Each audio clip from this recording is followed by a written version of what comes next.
কে চাচা, এত তাড়াহুড়া করে কোথায় যাচ্ছেন? আর কোশ না বাপু, শুনলাম আব্দুল জব্বার মন্ডল ওই ম্যাজিস্ট্রেট নাকি আমাদের বাজারে আসতিছে। তা আসবি ভালো কথা, আপনি এত বিচলিত কে?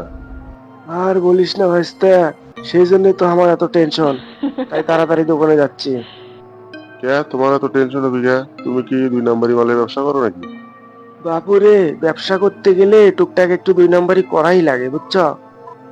ব্যবসা করবা 2 নম্বরি, আর আব্দুল জব্বার মন্ডল আসেই দোষ। বাপুরে, অত কথা বলার সময় নাই। আমার দোকানের কর্মচারীগুলো তাড়াতাড়ি দোকানটা বন্ধ করবে কই, তুমি সরো, আমি যাই। আপনাদের মতো ওই ব্যবসায়ীর জন্য আব্দুল জব্বার মন্ডলের মতো ম্যাজিস্ট্রেটই দরকার। একেবারে সৎভাবে ব্যবসা করা যায় না? সৎভাবে ব্যবসা করলে কি লাভ হয় না?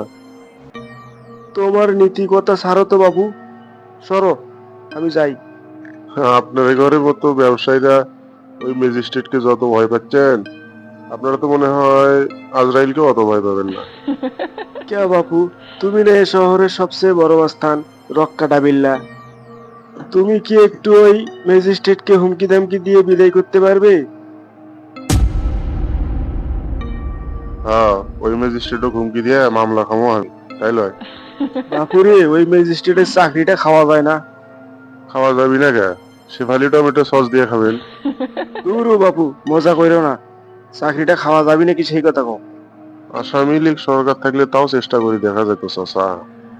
ডক্টর ইউনিস থাকতে তো এই কাম সম্ভব নয় চাচা। আর নতুন সরকার আসুক, ব্যবস্থা করছি।